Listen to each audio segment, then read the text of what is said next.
আসসালামু আলাইকুম, আমন্ত্রণ জানাচ্ছি নিউজ লাইভ থেকে। আজকের বিশেষ সংবাদ আপডেট নিয়ে হাজির হয়েছি, সাথে থাকুন, জানাচ্ছি বিস্তারিত।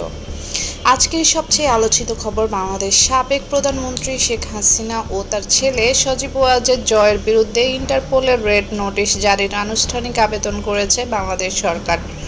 সরকারি সূত্রে জানা গেছে, চলমান দুর্নীতির মামলায় তদন্তের অংশ হিসেবেই এই পদক্ষেপ নেওয়া হয়েছে।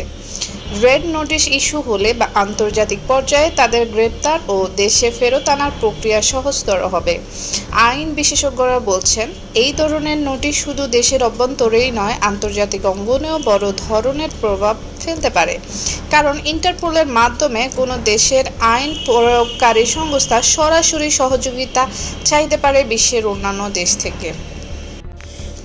বিশ্লেষকরা মনে করছেন, এই পদক্ষেপ বাংলাদেশের রাজনীতিতে নতুন আলোচনার জন্ম দেবে এবং আন্তর্জাতিক সম্পর্কেও তাৎপর্যপূর্ণ প্রভাব ফেলতে পারে। এইদিকে এই বিষয়ে আওয়ামী লীগের নেতাদের পক্ষ থেকে এখনও কোনো আনুষ্ঠানিক প্রতিক্রিয়া পাওয়া যায়নি। এখনকার মতো সংবাদ এ পর্যন্তই। সঙ্গে থাকার জন্য অসংখ্য ধন্যবাদ।